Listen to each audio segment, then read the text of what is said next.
Hey, hey, this is Taz Street with Positive Out Loud. This is an exciting day because this is the day that I get to interview Mr. Joe McVeen. He is a purpose alignment coach, a yogi, an entrepreneur, and just a really, really awesome guy.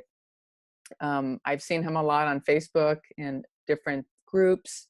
I've been listening to his videos, and he really goes deep. He doesn't play around.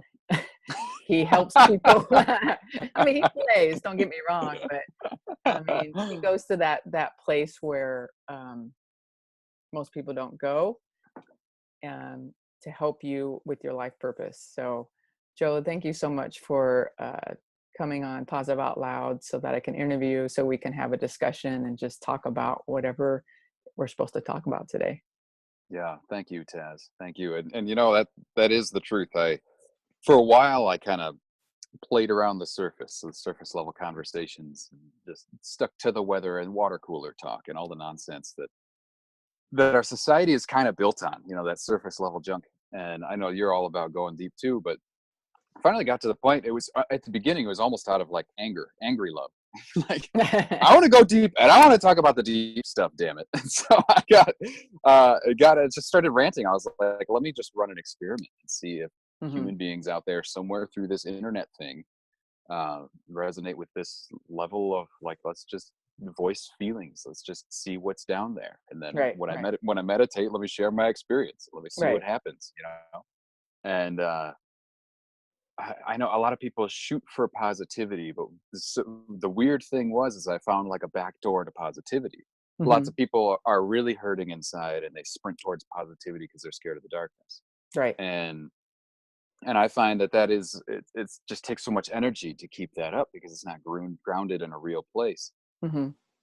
And so what I found was that as I voiced all of this authentic stuff, like, say, like, listen, I'm not perfect. Like, listen, this is what I'm scared of. Listen, this is the childhood crap that I went through with my mom Right. and with me and all this stuff. Then I was free.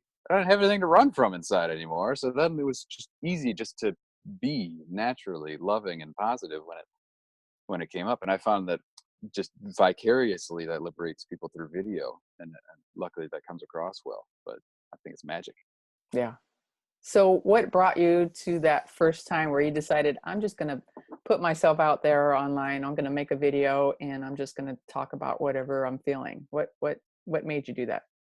Yeah, that's a great question. I would say my spiritual, well, I should back all the way up. I did not start into this life from the most progressive or hippie or forward thinking or any sort of grounding like that. I was born and raised in Cleveland, Ohio. And I mean, a conservative family. Fox News was always on the TV. Football was my favorite sport. Loved country music, playing in the backyard. I mean, like stereotypical big time, like Wow. corn fed country boy kind of lifestyle. Wow. Which is cool. I mean, I love being that close to nature. I love that close to family. Hmm. All of those values are really important to me still. And then I wanted to be an electrical engineer, and I went to school for that. And then that was my plan, my completely left brain, thought out, logical minded. I thought I was going to win life by the time I got to 65, retire from an engineering degree. I thought I had it all figured out. That was my like hard and fast plan. And then I got to college, and I had been, the inspirational speaker on the football team, and so I was all like excited about football and everything. But that kind of planted a seed. But what else also planted a seed was freshman year in college. I took a course, honors reading conference, and they had us read the Tao Te Ching. And honestly, I cliff noted all the other books they had us read but the Tao Te Ching is like 81 verses that are all pretty short. It's like Chinese Hmm. poetry. And so it's the only one I actually read because it was the shortest, and I was an engineer just trying to get through it all, speed super efficient. So I read it, and I'll be damned if it didn't just wake something up inside of me. And I don't even know how to explain that thing. Now I know why I can't explain that thing, because Hmm. it's that which can't be named. It's the finger that points to the moon, not the moon itself. There's an old poem we can go into later about that. But anyways, It's amazing it, that it, they had you read that. yeah. Oh my God, I'm so grateful that they just like guessed that we'd be ready for it. And Yeah. most of the class wasn't, but I found myself reading discussions, like leading discussions in the class, just so passionate about it, exploring like what is this Tao that which cannot be named. What is it, this that acts like water and flows beneath all things, and And it sounds like such parables and nonsense until you really start reading through and looking at it and seeing the truth or the possible truth in all of it. And it started to explain life a little bit, but it still conflicted with my left logical brain because I was going to electrical engineering lab classes and hanging around like very logical, efficient minded friends. Um, but still, this started this curiosity in me. And so, how that curiosity began to manifest was beginning to travel. And so, I went to Costa Rica on a renewable energy study abroad trip, and that opened up some more curiosity. So, then I did an internship, and they pay engineering interns too much money for how young kids are. So, I worked for an oil refinery just to make a bunch of money and used all that money to go sail around the world with a study abroad program called Semester at Sea. And by then, I mean, I had meditated with Buddhist monks around the world and Japanese monasteries and all sorts of like really fascinating new perspectives on what life is, Islamic So temples in Morocco and everything. in that meditation, how many hours a day were you meditating? I mean, what was that like being there? It, it was, it was really interesting. I was only there for a couple of days in each of those places because it was a one semester around the world, and so they actually just drop us off on the ship and say be back in 7 days. So Wow. there's no structure to it at all.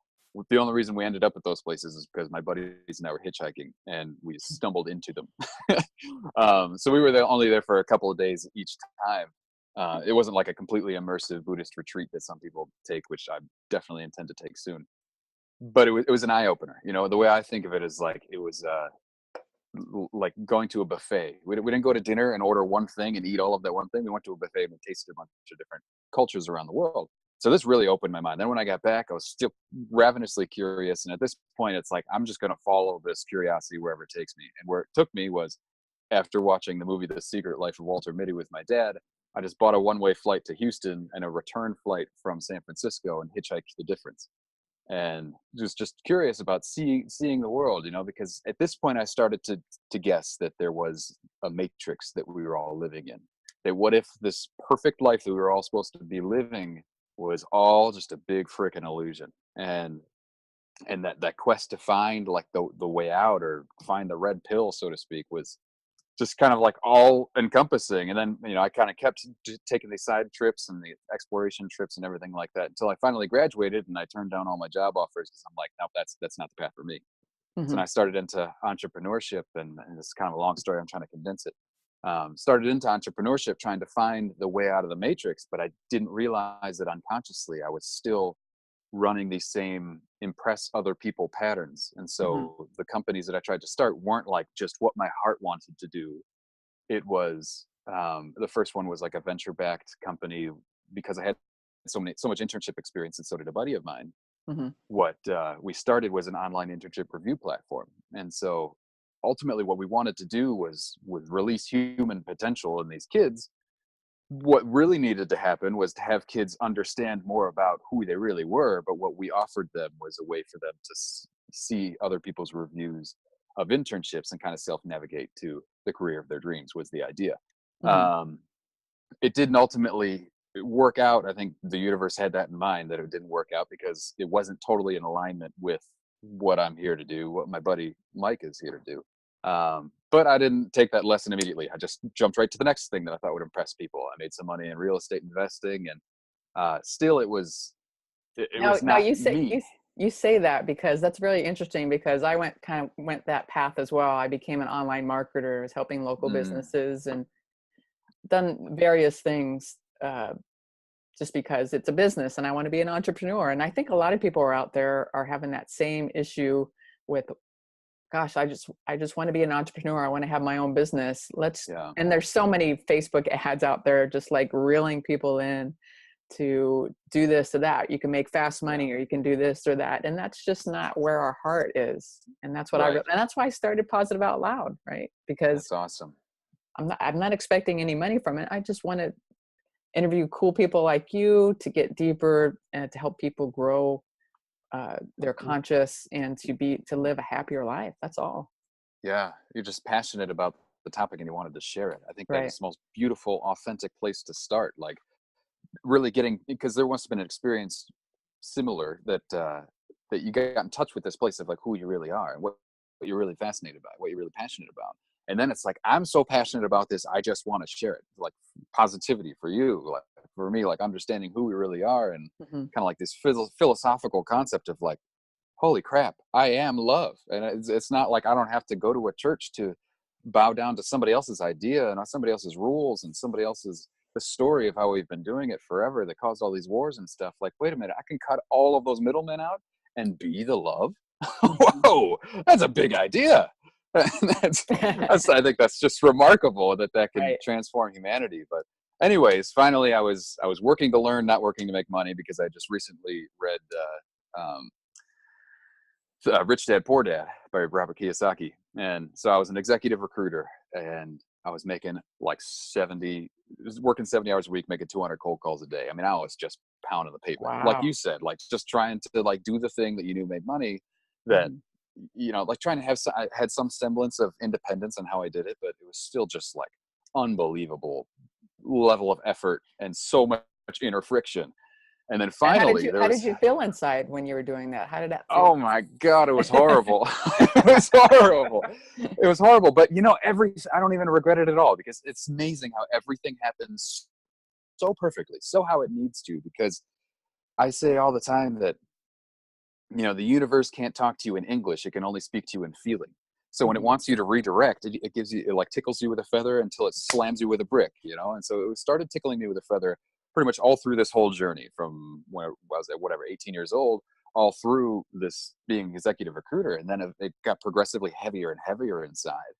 And so how I coped with that was like, well, my mind says I still have to be the best recruiter in the office. I have to make all this money, and I have to invest it all in houses so that by the time I'm 35, I can retire and we're good. And then I had more and more friction. Now I see, because the universe was calling my bullshit. So how I satisfied that friction was listening to Eckhart Tolle and Dr. Wayne Dyer in the morning before I Exactly. went to I work, did too. and just really Awesome. finding this peace. Did you Yeah. really? It's like you medicate your insanity with sanity. And Uh-huh. that like created this situation where my inner potential that was awoken when I first read the Tao Te Ching was overflowing, and I had to share it. So the day that was triggered, I was actually looking up at a solar eclipse, and I had this energetic shift. It was just like night and day. I knew in that moment I had to quit my job, and Was I that the did. I solar wrote my eclipse that we just had last year? last year. Yeah, Okay, yeah. yeah, last year solar eclipse, and so I did, and I'm just like, well, I'm just gonna follow this inner drum thing that's got some idea for me. And you know what? It got to the point where there was so much suffering. I think most people have to get to this point. It Mhm. got to the point where there was so much suffering on the current path that I was on, that I literally gave myself permission to die if my heart path didn't work out, because there's like so much pain associated with not living my truth, not speaking from my heart, not giving all the gifts that I'm here to give. And I think some people just kind of stay in that quiet desperation space forever, not realizing there's a solution. And so I'm like, I got to just lock and load, baby. So I quit, and I just started making Facebook videos. Like, this message has got to get out. The only way I know how is through this Facebook Live thing that just started. So let me try that. Oh And man, Facebook that Live is was a great way to a get your journey. message out for sure, because people see more of those posts than they do others. So that's what I love about Facebook. But anyway, Absolutely, yeah. so you came from the cornfields. In a way, yeah. From cornfields to hippie, I guess. Tell us, tell me a little bit about what it was like growing up with your parents. Oh man, the first thing that comes to mind is that they both did the best they could with what they had, and I give them all the credit in the world for just loving the shit out of me. They did a great job.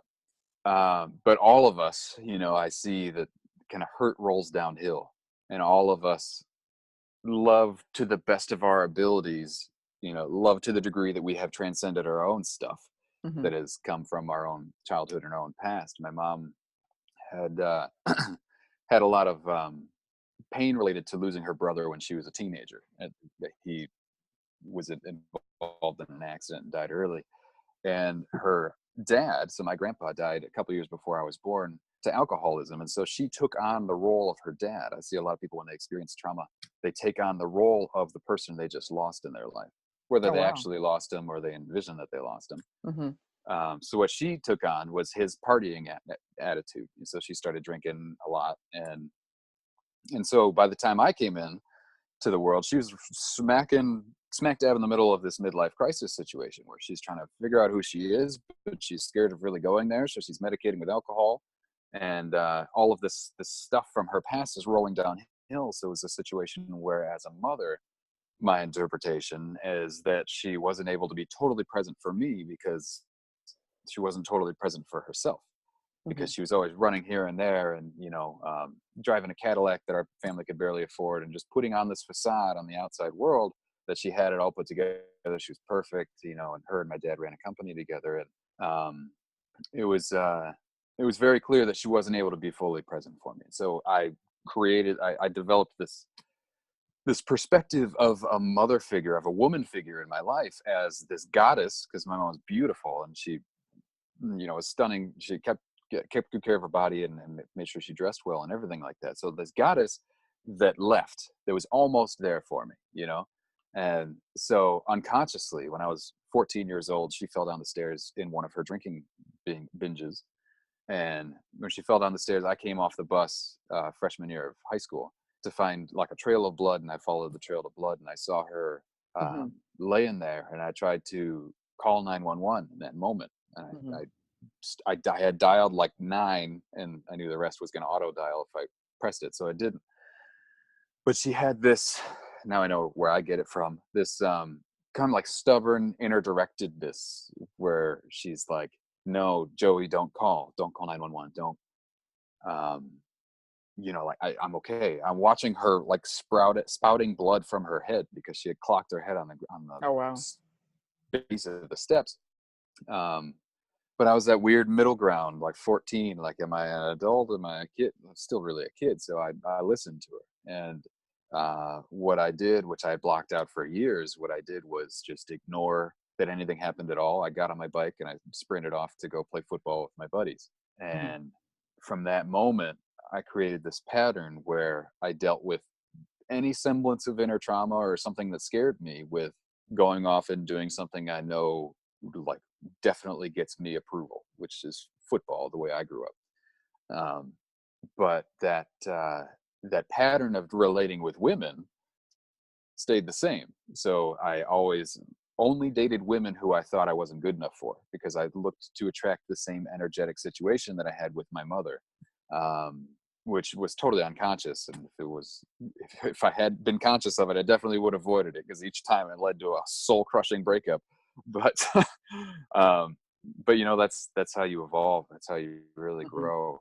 Um, but I must say that my dad was just there for me like nobody's business throughout all of the mom going to this nursing home, then that nursing home, then getting brain surgery and having a stroke and just all this stuff, trying to take care of her at home. And God bless him, he didn't miss a single baseball or football game for all of me growing up through high school. So, I mean, honestly, a lot of who I am, I'd say everything that I am, is because of the sacrifice from my mother that taught me how to become a man so early, and the stability given by my dad. He's just like there for me no matter what the whole way through. So that, uh, I mean, I can only hope to be as strong of a parent as my father was to me, um, and to learn from the things that happen with my mom, because I think that's something that we are all in danger of. I mean, it's really not danger, because zooming all the way out from the big picture, it's all perfect, so there's nothing really to defend or avoid. But we have to all be cognizant that our stuff from our past, or even the next generation above us, is rolling downhill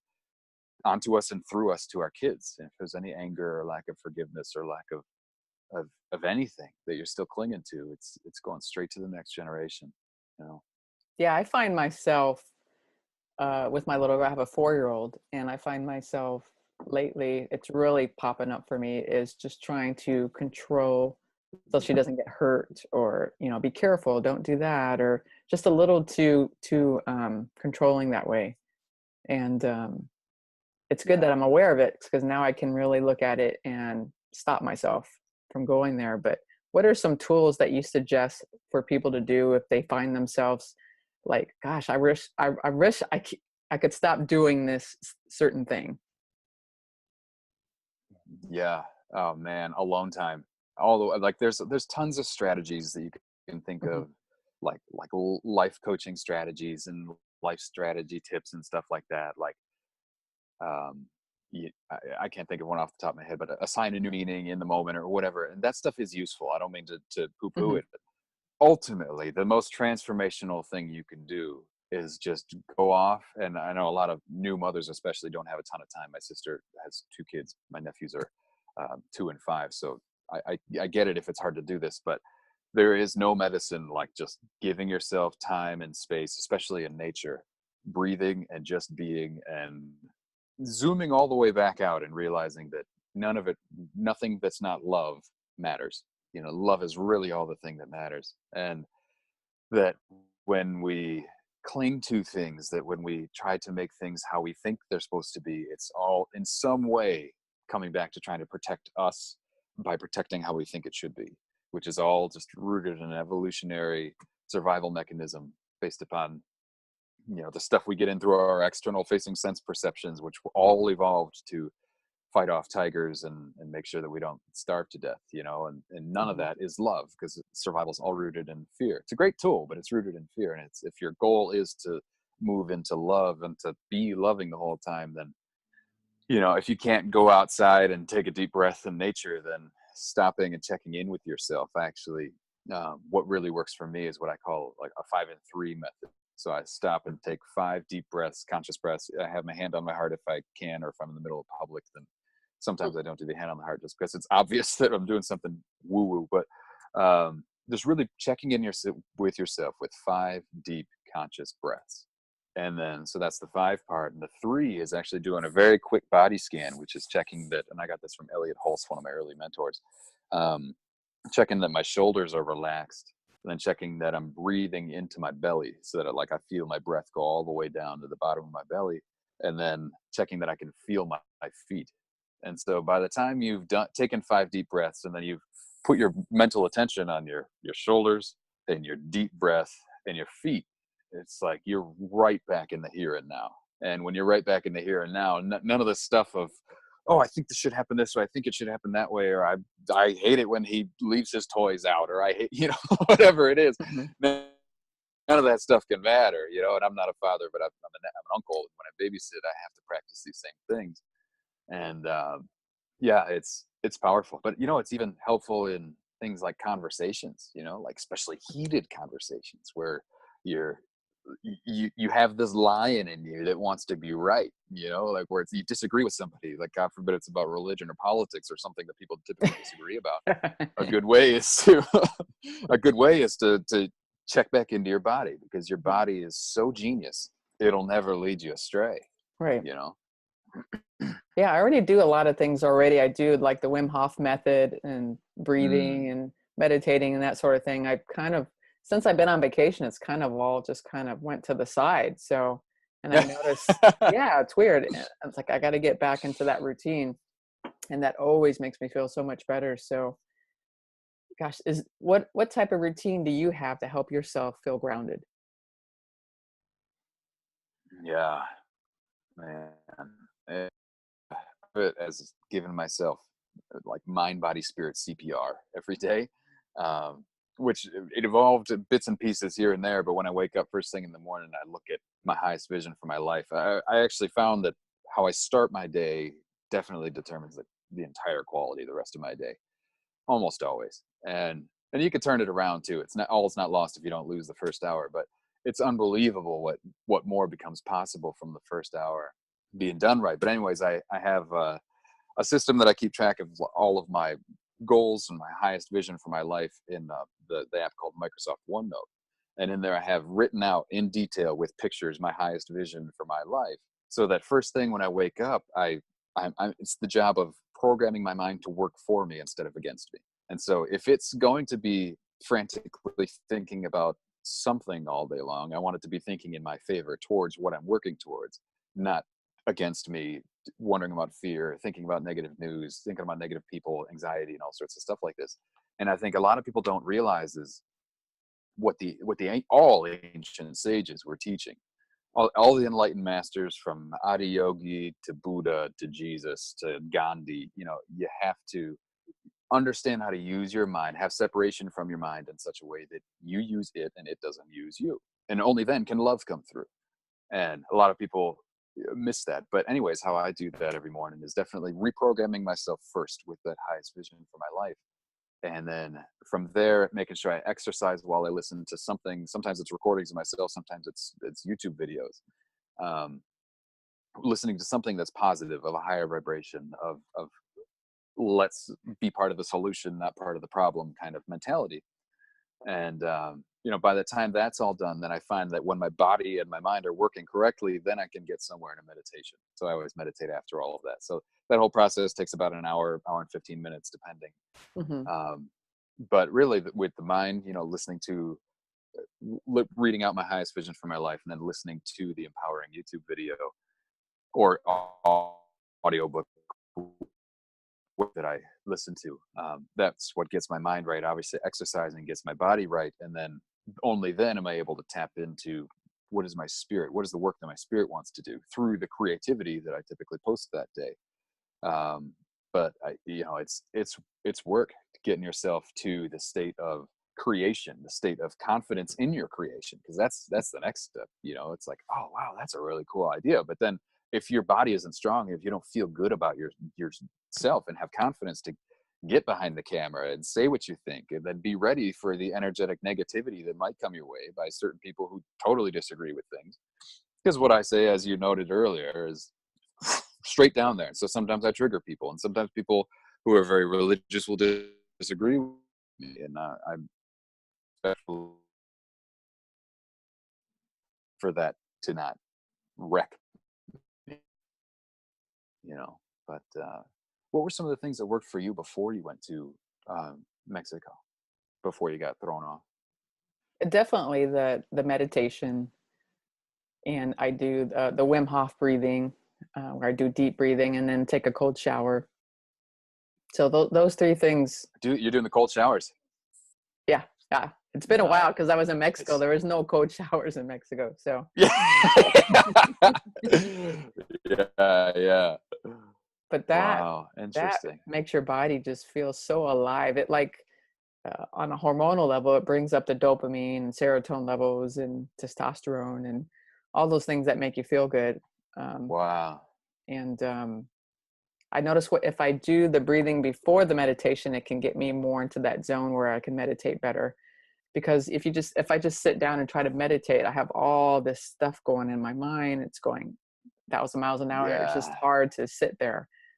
But if I do the breathing beforehand, then it just feels better. And I'm sure you could do that with any type of breathing, I would imagine. Yeah. Yeah. I think that's so key. Like somehow activating your body before you sit down for meditation. And I think Hmm. you could probably it's probably true for you too, that when you first started meditating, you didn't know all these tools like do this before meditation and everything like that. So it's like, meditation doesn't work for me. Did it ever feel like that for you when you first started?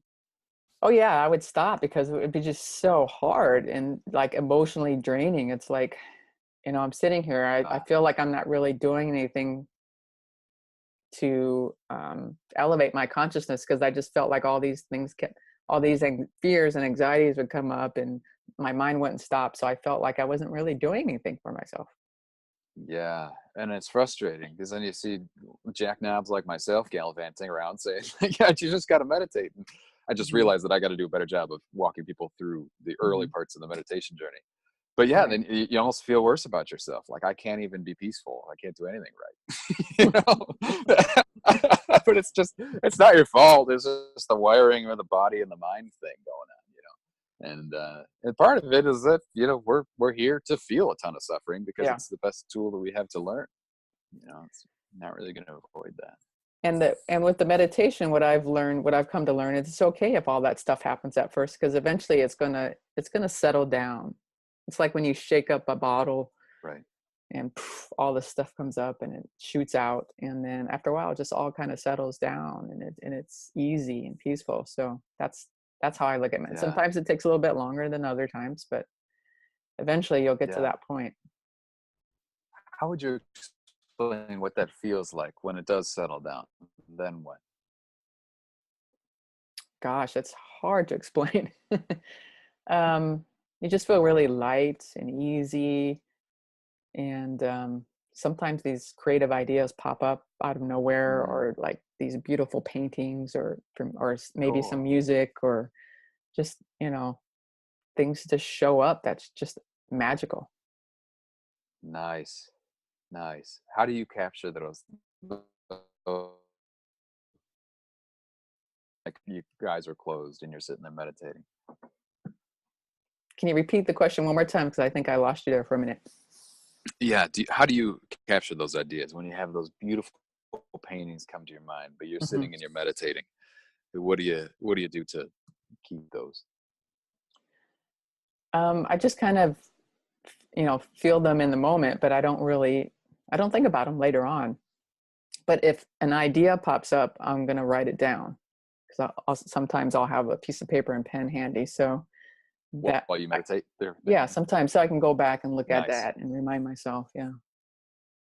Nice. Nice. I love that. Yeah, I think it's one of the biggest wastes of possibility in the human story is when people, number one, don't meditate, number two, meditate, and then the way I think of it is like you're all antenna and no hard drive in that moment when you're meditating. So it's like you could really tap into some genius creativity, but if you don't have the wisdom like you do to write it down or capture it or even audio record it like I do sometimes, Oh, wow. it's gone. Like your memory part of your brain isn't activated when you meditate. It's most people are like, oh, I'll just remember that and do it later, but you can't. It's gone. It's still like a dream. You can't remember when you Yeah, woke that's what I was up. just thinking. When you're dreaming, if you don't wake up right away and start writing down some of the things you dreamt about, it's gone. Yeah, exactly. Exactly. It's so interesting how that works, but it's powerful. I mean, that stuff can change your life. Hell, when I started my business, like what I do now, which started with those Facebook videos we talked about, Hmm. it was just every morning I was meditating, because then I put myself in the situation where I don't have an income coming in. I'm scared shitless. I don't even know what I'm going to become. I wasn't even sure what the word coach meant. That wasn't anywhere in my view. I just knew that I have to follow this because I'm called for a higher vision in Hmm. my life. I'm called for something bigger. And I put myself in this situation where I was scared shitless every day. So again, to medicate the scared shitlessness, I had to meditate every morning. And then I Hmm. found, wow, when I meditate in the morning, I get some damn good ideas. What if I just made sure I write all these down, and then that became the material I talked about in videos? And so that's what I did. And then so all of a sudden my business became like an inside out Joe thing. So like it was just like whatever my higher self wanted to happen in these meditations coming through these videos. And my favorite message to people is like, that can be you. In fact, it should be you, because everything that you do that isn't from that authentic, true inner voice isn't going to be the route to your true fulfillment. It's like you Hmm. really have to explore what your body and your mind are holding back, Hmm. before you train your body and your mind to just be on the same team as your soul. And once you do like some strategies, whatever works for anybody listening out there, whatever works for them in the morning to get their body and their mind right, then just blindly follow the stuff that feels good, when like the higher voice sort of ideas that feel good, Hmm. because they just, I don't know how, and I don't think we need to know how, but they already know that it's going to be okay. And you start acting upon those, and all of a sudden so much of everything in the world makes sense, and it's just like, okay, cool. This is the path for my life, and I never had to think about it. I just had to close my eyes, shut up, and start doing what my heart wanted to do. It's just incredible, especially coming from an electrical engineer mindset. I never thought I'd be saying this stuff, but it's, when it's truth, it's true. Right. Yeah. Yeah. I would imagine it coming from an engineering background, that you had to have a plan, and it had to look like this, and ABCD, right? Yeah. So do you still find yourself getting into that Yeah. pattern sometimes, and you have to be like, oh, wait a minute, Joe, let's back up, right? Sometimes it bites me in the ass every time I try it, so much that I think I've been shocked by that door to know enough to know that there's no cheese behind it. Right, I right. think I think I still have that planning part of my brain though, which I made sure not to totally lose, because I look at everything as efficiency. Except Hmm. my spiritual journey taught me to zoom out and see what's really important in life, which is love. But Hmm. now everything I do from a business perspective is all about efficiency and strategies and what's the shortest direction to get to the worthy ideal, which when I was studying electrical engineering was, a job or the successful completion of this project or P&ID drawings in a refinery or whatever it is. But Hmm. now that the goal is love, now I always ask myself, what is the shortest, most effective route to love? And Hmm. that's what I do my best to help people to understand through videos. That's what I do my best to help people understand through my courses and my book that's coming out soon. It's like, how do we skip all of this bullshit and have as many breakthroughs in a short amount of time as possible so that you could just get to freedom, and what you don't have to live there every second of your day, because none of us are perfectly enlightened, but Hmm.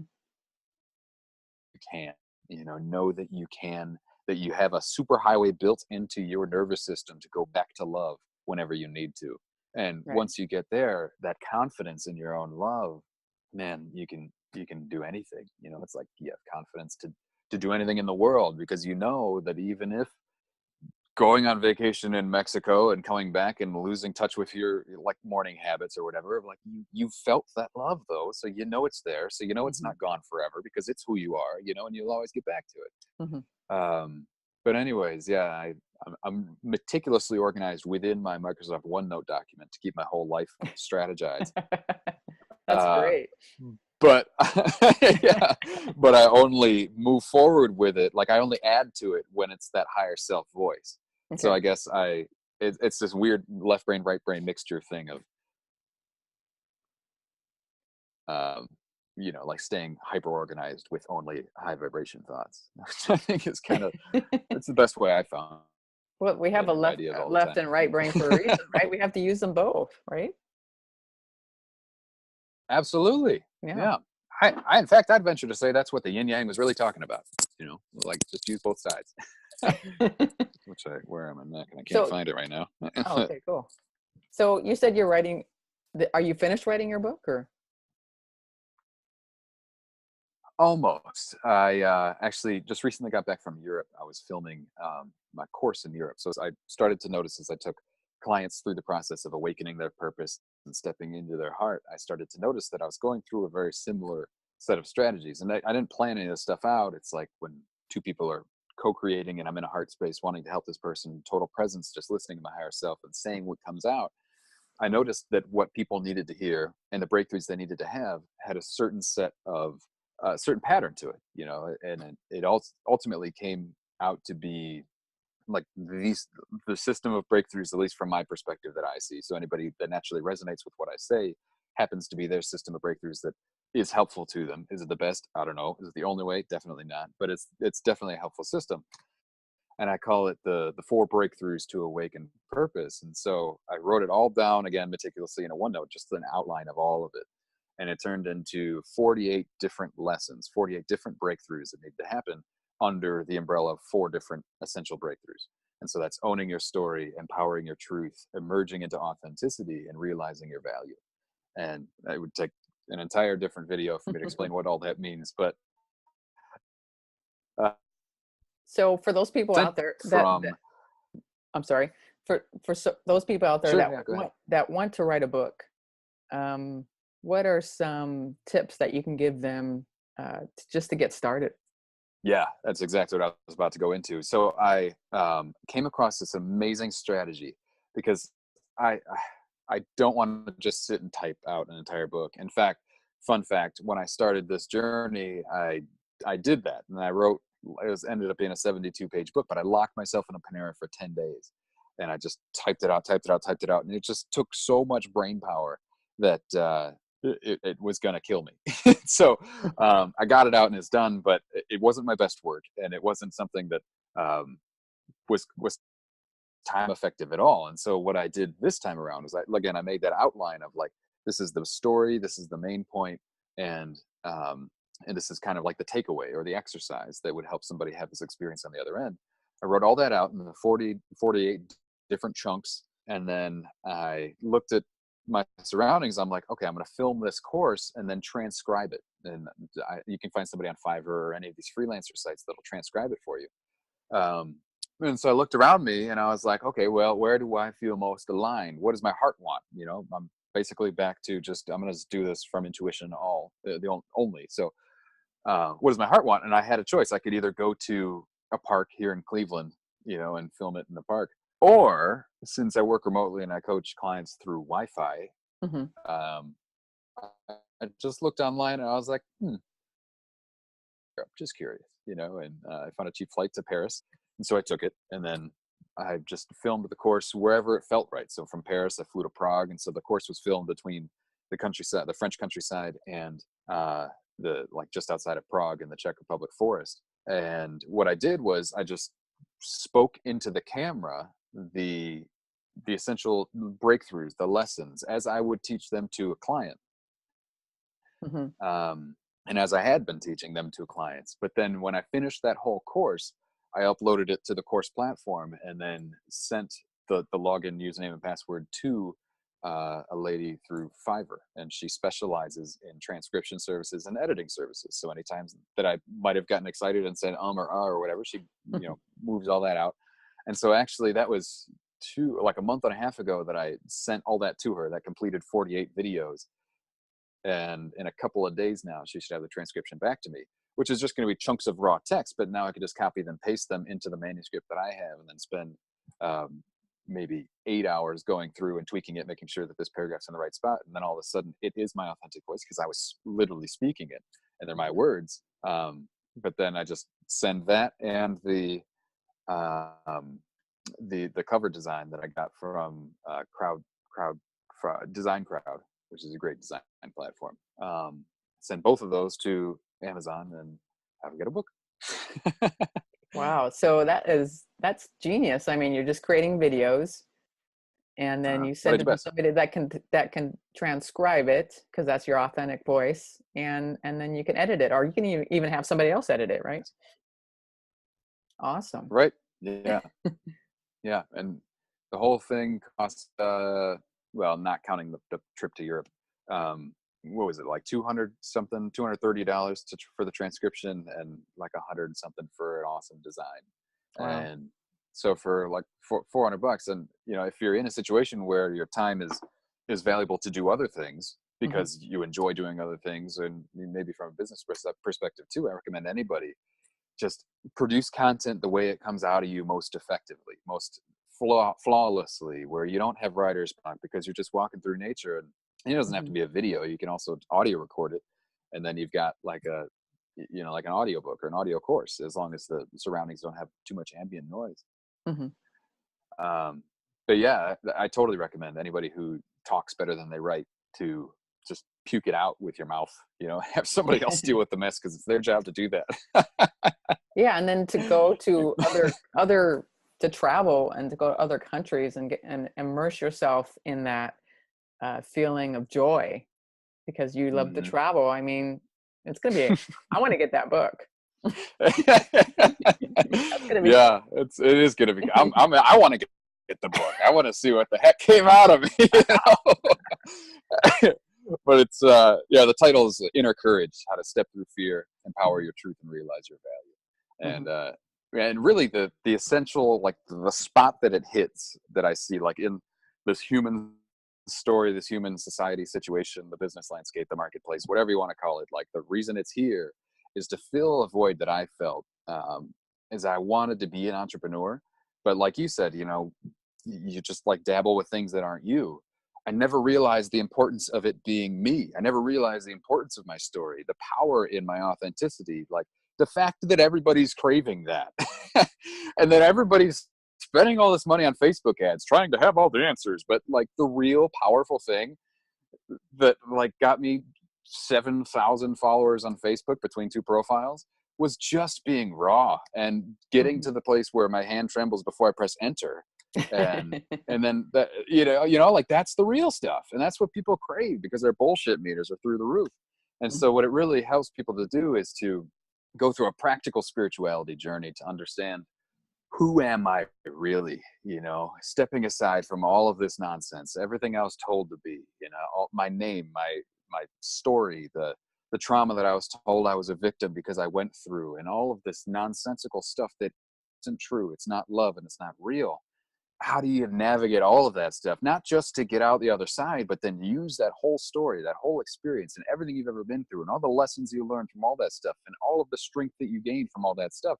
How do you use all of that to then further your life's purpose, to be love in the world in the unique way that comes through you, through all of your skills and your experience and your interests and your passions, and just live a life where you enjoy doing your shit that you do. It's amazing how simple it really is. And it's actually sad that anybody has to spend time teaching this stuff. It should be like, duh, that's what I want to do. But And some parents want the best people, for their kids, so they steer us in directions. yeah, and some people, they find that early in life, they find that thing they love to do, and they just kind of go on that journey of just being really happy in life. And some people, it takes a long time. And that's why we Yeah. need life purpose coaches like yourself, Yeah. Oh man, it takes, yeah, gosh, did it take me a long time, because I really had to do it all the way 180, from a life that I forced so much, like manufactured so much certainty in, that wasn't my heart. It was just what worked really, really well at my graduation parties for high school. Like, I made everybody say wow to me, and that was always my goal. But then, man, it takes going through those deep, dark nights of the soul. I think somebody wrote a book about that. hmm Um,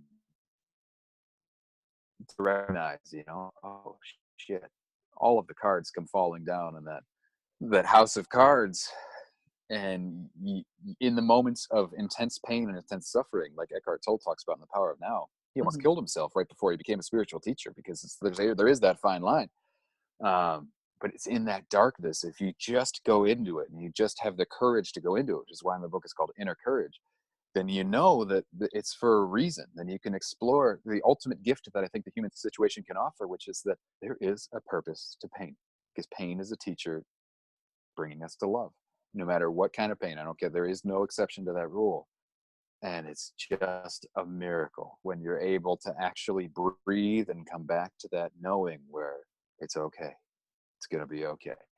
And through all that pain and suffering and the things that are going on inside of you, it seems like a lot of people, and I have certainly in the past, is resist it, and they're like, just Yeah. avoid it or do something else to make myself feel better, and just to accept it and love it. It's so simple, right? But most people just bypass that. It's so simple, but it's hard. Yeah, absolutely. Which is why I recommend that everybody become an entrepreneur, because like immediately the marketplace will call your bullshit. So anytime that I have pain in me that I'm not dealing with, that I'm not looking at, that I'm not being honest with myself and thus others about, my marketing, which is all authenticity, just like sharing new shit that comes up in me, like that marketing somehow doesn't go as deep in people. And so I literally see in the numbers when I'm not being authentic with myself. And I think it's so powerful for everybody who has any interest in pursuing their purpose through business, to just pour their heart into their marketing. Don't try to have all the answers. Just have some good answers and then show your flaws. Because I mean, like, if you want to be from a perspective of what works to get results, it does work and get results, but it'll also help you transform and be so much more free in the process. And hmm so it's just this most remarkable way. I think it's amazing how business can be a mirror for us if done correctly. It can be a really, hmm really crappy tool that makes the world uglier if used incorrectly, just like hmm Facebook can. Yeah, yeah. But yeah, yeah, it's a miracle. How do you find yourself coming back to center? When you find Mhm. yourself off, when you find yourself recognizing you've been ignoring things. Well, sometimes I need a little reminder from my other half. Hello. Nice. you know Sometimes we I just don't gotta see get it. one of those. Yeah, sometimes we just don't see it in ourselves, right? We just Yeah. totally unaware. But when I do see it, then yeah, I just need time alone, to exercise or to go out for a walk, or just to sit in quiet, listen to music. That's always a good thing too. um, Maybe dance. But Nice. sometimes I need more physical thing, and sometimes I just need more of a just relax and chill out in nature kind of thing. I think it just all depends on what's needed in that moment. Yeah. how do you gauge? I think a lot of people have that question. This question: how do you Mhm. gauge what you need in that moment? You know, because I also find there is no tried and true one size fits all solution. No, sometimes I just have to try some things out and see, am I feeling better now? You know, just try things out and see what works. And if it doesn't work, then I just go on and try something else. So, um, or sometimes just ask myself, uh, what, what will make me feel lighter, you know, and then listening Mm, to that, just like listening to, asking myself a question and listening to what the answer would be. yeah, that's powerful. That is so powerful. I think that is one of the most genius things that I learned it from Kyle Steves. I'm not sure where you learned it from or if it came up and just felt right to you to say. But what feels light and what feels heavy. It's remarkable how those same words resonate in the same way with Hmm. everybody Hmm. in understanding their ideal path versus the path of the ego, path of the heart versus the ego. It's so nice that it's very clear cut that like somehow it feels heavy to pretend you have all the answers and to continue ignoring feeling and to continue doing things that aren't in alignment with your highest good or highest self. Hmm. And somehow it feels really light and awesome to just be in flow with the energetic cosmos, with the consciousness vibration, with Hmm. God, the universe, or with that which creates miracles, or whatever you want to call it, spirit. You know, it's just so, it blows my mind all the time how like reality is so just like heaven and hell is always it's here. It's in Hmm. this it's a vibrational situation you could put yourself in either way. You know, it's Hmm. like Hmm. ego versus heart. It's clearly you could tell this blows my mind, which is why I'm fascinated by it and always making videos about this stuff. I was, you know, we were outside today and I was like, and it's such a beautiful day. It's like perfect weather. And I was standing next to my wife, Rachel, and I said, are you in your mind or are you in your body? Are you in the moment?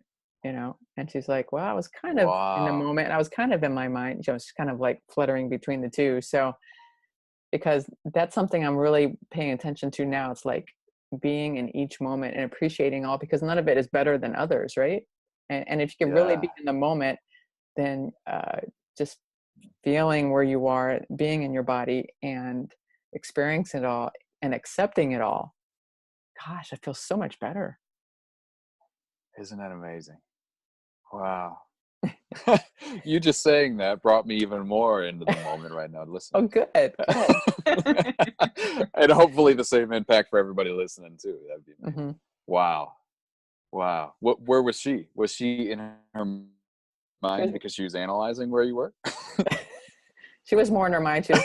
She was thinking about somebody else over there that she kind of knew and was trying to figure out whether she should talk to them. And so she wasn't really in the moment. But you know, a lot of times Wow, most that's of us cool. aren't, right? I mean, so what do you suggest to help us get more in the moment? I mean, because we're so stuck in that habit of being in our minds and thinking about things of the future or what we did back then or how we acted or what we need to do in the future. What do you suggest? Just like breathing? Yeah, Yeah. yeah. I think it's powerful to recognize that every morning we're naturally wired to be robotic in whatever it is we do. Hmm. So little baby steps in changing the things you do in the morning is powerful to change ultimately where you end up spending your focus throughout the day.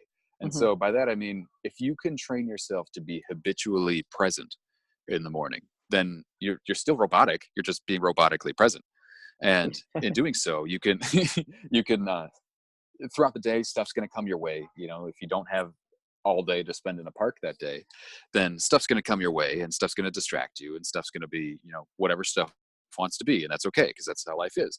But if you've wired yourself to be so grounded in yourself, in who you are, and like this love first thing in the morning, I always walk outside pretty much regardless of the temperature. And and that really gets me to this it's like energetic alignment with that which has got my back all around me, and realizing that there is no separation between me and nature itself. And that's like one level deeper at understanding that not only can I find solitude and bliss and peace in the moment, but why am I finding solitude and bliss and peace here in the moment? And that's because there is no separation between me and everything else around us. All the time we take for granted when they used to tell us that, you are made up of all of these table of elements, in science class, or that you are stardust, Mhm. and that's like a cool idea until you realize that really the quantum mechanical, the spiritual, and the powerful life repercussions of those realizations, which is that there is no difference fundamentally deep down, far, far in between me, this meat sack that I carry around, and my cell phone or that tree, like all of it is matter at different levels of consciousness. And here as human beings, we do things like poetry and have sex, and trees do things like drop seeds and change leaf colors, but like still it's all a doing. And there is no difference in the fact that matter does. And I think that is very powerful to realize, because then you can go anywhere and feel at home with this realization of being here now, because it's like, it's those moments when you let yourself forget the lie which we've all been taught, which is that we are separate from that which is. And we can come back to the realization of what so many masters have been teaching us throughout history, like in Sanskrit, or one of the Buddhist sayings is Tattvam Asi, you are that, thou art that. And you know a great step to take in the spiritual journey is, let me back up. We all start at like, I am me, myself, Joe McVeen, with a meat sack and a name and my thoughts and my story, and I have to have the answers, so I got to do it right. And then you start to, whatever wakes you up gets you to the place where it's, I, me, myself, Joe McVeen, can feel really good when I stop pretending that I have the answers. And that's a powerful place to be. But then you can transcend that even with more habitual presence to realize, I, me, Joe McVeen, don't really exist. I'm just an agreed upon mental fiction that society has to agree upon so that we can continue the tribe situation and continue doing this community thing so that we can fend off tigers. And we've been doing it for millennia.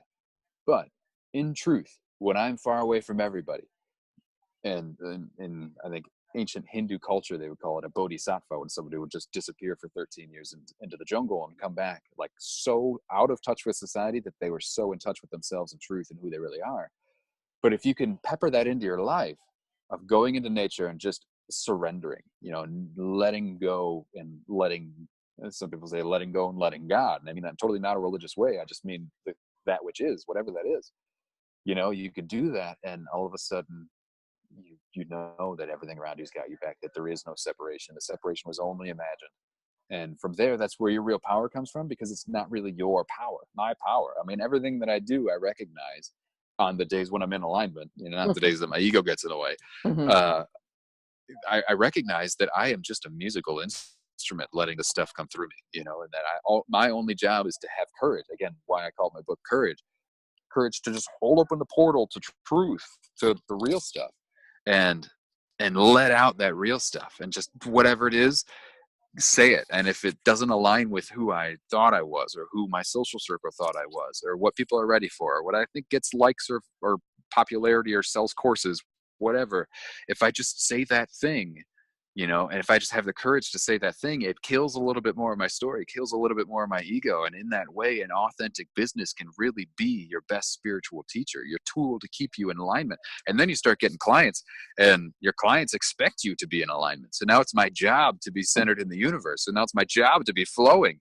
And so it's just like this upward spiral situation where normally we have downward spirals if we don't Mhm. train your society, or I'm sorry, train your circle. We have downward spirals to just be what other people expect us to be, which is the ego. But when you step into your authenticity, and I'm sure you're starting to find this as you step into, like, this is what my heart wants to do, other people expect you to be heart-centered. And so it's like, well, I got to do whatever I did before to get back into heart-centered space, because now I have positive peer pressure. Because I run a positivity podcast, so I got to figure it out. Exactly. Exactly. I mean, there's so much in the politics and the news and, the media, and it's all, a lot of it's negative. So Hmm. I thought, I really want to put this out there so people can get more in a positive state. I mean, not that I want people to think that they have to be positive all the time, but just Hmm. to get out of that low energy, Right, yeah. and to realize that that's not who they are. Right. Yeah. Oh my gosh. Have you started to get some responses from people so far saying like its effect on their perception or things like that? What have those been like for you? Um, well, I'll get some things like on the videos, on the interviews that we're doing, like, gosh, that was really interesting. It really opened me up to different ideas and different ways of thinking. So that's what I want. That I want Yeah, people to be able to shift their mind or their perception to a different place of uh, of being who they really are. absolutely. Yeah. And I think this is the most important work because if we could just make it, because we're not going to stop being human beings. And so as human beings, we want to fit it in the tribe. So if we could just make the tribe more conscious, then fitting in means meditating. Fitting in means seeing life in a more positive light. Fitting Hmm. in means seeing purpose to your pain. And Right. I think then it's an upward spiral. We'll hit a critical mass somewhere. I don't know what the number will be of Hmm. number of people in the world that meditate or whatever, but we'll eventually hit a critical mass where it's like humanity's not doomed. We're good. And Oh ultimately, yeah. that's what you and I both do this for, is because Hmm. we see a possible future for humanity.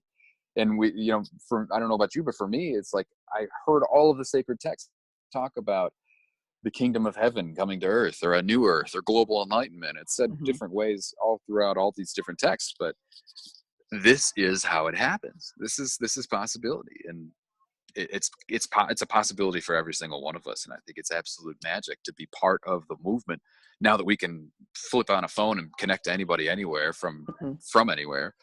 And now we can all really band together and start this global purpose love movement that hopefully really Right. transforms mankind forever.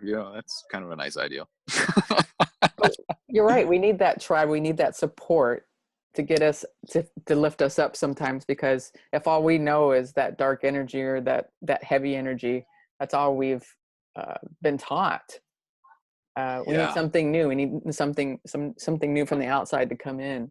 And sometimes people get like enlightenment just all of a sudden from the inside out. I mean, I'm not saying that can't happen as well, but never happened. I, you know, I've Well, gone it to won't happen watching the news. a lot of workshops, read a lot of enlightening books, and done a lot of inner work, and I still have a lot of work to do. So I think to bring more of that higher vibration, you got to do the work. Got to do the work. I think you only have more work if you think you do. I think you could Really? literally, Okay.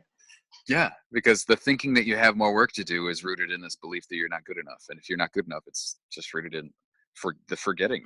It's still in the forgetting space. Hmm. The only work that there is to do is now, now. And once you've done that, you're everywhere you need to be. You're right there. You're in the presence. You're in now. And I think that's what people forget a lot, is that we can still miss the point in today's personal development seminars and books Hmm. and all this stuff like this. But one of the most genius things that I think Buddha ever did was lead a a sermon that was entirely just holding up a flower and staring at the flower, and everybody, like, at first was fidgeting, looking around like, what the heck, why is Buddha not talking, what's going on? And then they got it one at a time, like, oh, right here, right now. And it's interesting, I think the universe is giving us a microcosm of background noise right now. I don't know if you could hear it, but of other conversations, because there's always distraction, there's Hmm. always going to be, but being focused and present in the here and now, right here, right now, just with what is, whatever it is, even if it's clipping your toenails, like whatever it is, that there is a certain frequency of magic to that, and just Hmm. focusing in on just how magic this here is right now. And so, a lot of the times, I mean, I say goals because a lot of people out there, before I go really into the deep stuff, a lot of people out there who are on this journey still set goals, but I really don't set goals anymore, because I know that there is no goal I could attain that would be better than the magic of breathing right now, and I think that is something that is so easy to forget, but we're alive, baby. That's it. That's Thank you it. for that reminder. That is so true. You're right. There came a point where I had to stop doing all that. Yeah. It was just Yeah, too much absolutely. input. Yeah. Yeah. Yeah. Yeah, when people get stuck in that trap, and it's big money for personal development seminar people and people that sell books, and maybe I'm killing my own book sales, but I don't care, because what's most important Hmm. is that, like, you surrender. That's all it is. If you could just get to the place, I think we need personal development so that we can get to the edge, the ledge, but then surrender is just diving off the ledge and just, oh man, it's okay. I don't have to do anything, because it's all got my back, you know. And Hmm. when I say do, you don't have to try to do, because when you stop trying, then your body still wants to act, and you're still fascinated by things, and you're still passionate about things, but because you're not forcing it, it happens. And then that's the flowing and the beauty and the magic that we can all really live a good chunk of our life in, you know. And stuff's still going to happen, and we still have to learn lessons. So I lose track of this too. I don't want to sound like I'm some perfect enlightened yogi, but Hmm. uh man, there's a trap that a lot of people make a lot of money on, of encouraging you to realize that, or encouraging you to believe that you don't have all the answers inside of you already, which is essentially a lie. It's a lie that's profited a bunch of people all throughout history. Hmm. Absolutely. So tell us a little bit about what you're doing now. Um, we can get your information out there to people and your website now that you're talking about that. um,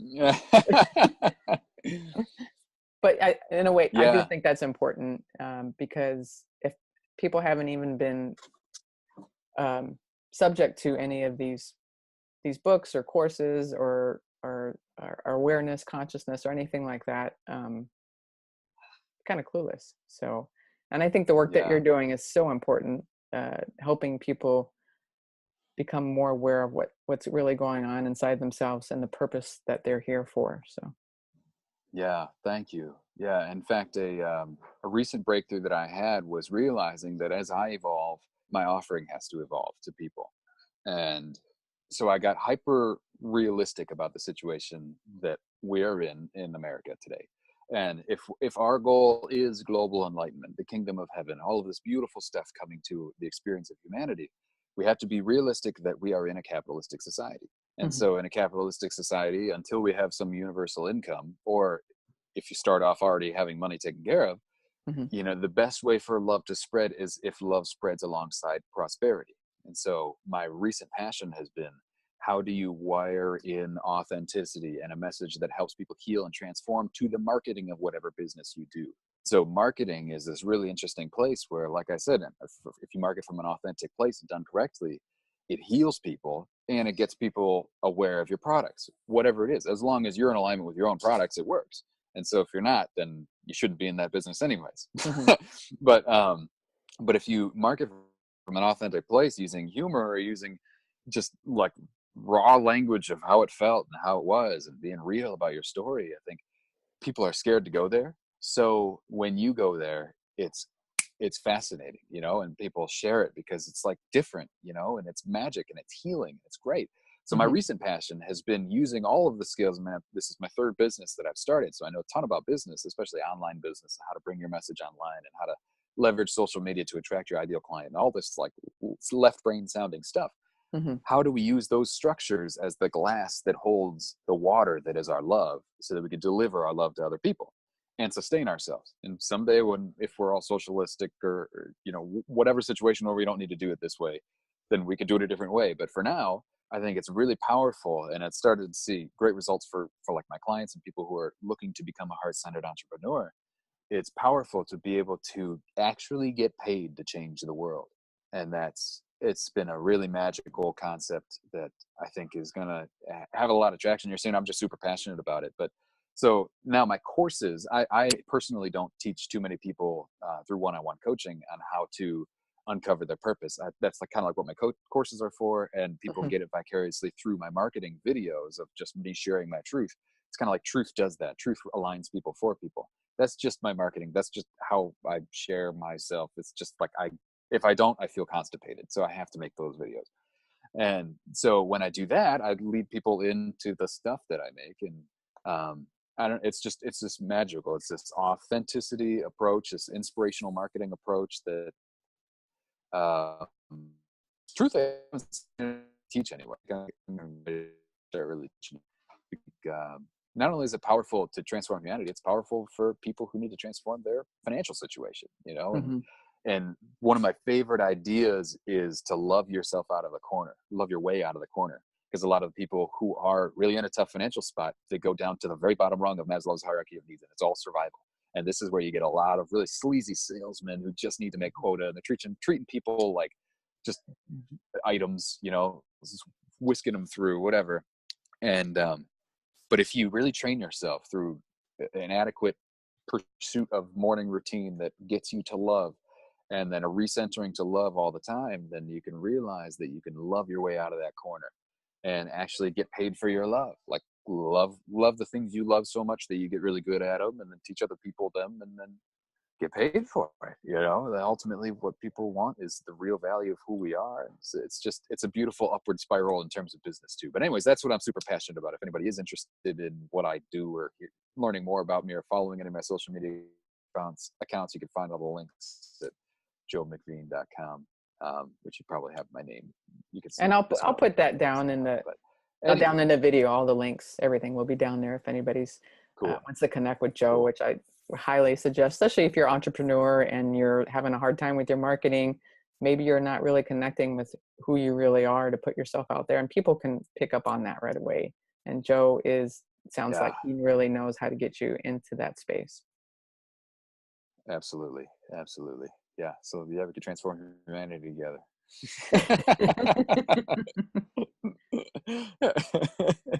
So when is your book going to be out around? Do you have a time frame or? Again, I don't really make goals, but Okay, my best guess and my intention is September, and September. that's assuming that everything comes on schedule through September 2018 here. So assuming that everything comes as scheduled through Fiverr, the freelancing service I'm using, and so we'll see how things go with there. I'll be in California next week for a course that I'm Hmm. filming for a separate company, so won't be able to edit if the book comes in then. But I'll play it all out and have my full intention to have it ready to rock, deliverable to people in September. So I think that Okay, I'm cool. excited to see what it is too, because honestly, I forgot what I said. I'm excited for the book, so I'm going to get it. But anyway, before we end everything here, I just want to ask one more question. What are some things you want to put out there to everybody that's listening that I think that you think would be the most important things for them to remember, um, from just to to stay centered in their everyday life? What are some things that you that are really important? Yeah, I would say that the world is always reminding you what to be. And then if you explore a little bit, you'll find strategies for how to be that thing. So you get better at being who you were told to be. Then you explore more, you're on a personal development journey, and then you're uncovering your why of why to be whoever you want to be, so you can actually change the person you end up showing up as in the world. But I'd say the most important thing we could really do is to go to the very center of that bullseye. Like, not just what, not just how, not just why, but who. And when you really start the journey of asking, who am I? Who am I really? And listening to people like Alan Watts and Eckhart Tolle and these really spiritual teachers that sound kind of loony before you're ready for them. But then once you start to have a suggestion, like from me, to go start exploring that stuff, then you realize that if everything you do isn't rooted in who I am, who you are, really deep down, far, far in, then you're going to keep getting friction from whatever force there is. And you start from that. That's like the first domino that falls, and you realize, wow, like there's a whole different reality than the metronome that society puts you in. So in a nutshell, start asking yourself in the quiet moments, who am I? I think that habit right there will change everybody's life.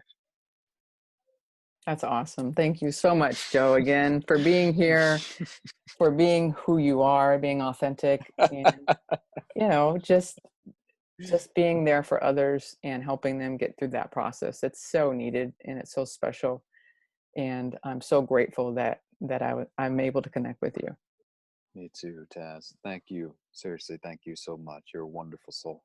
Thank you. We'll talk soon. Yes, ma'am. Have a great rest of your day. All right. Bye bye.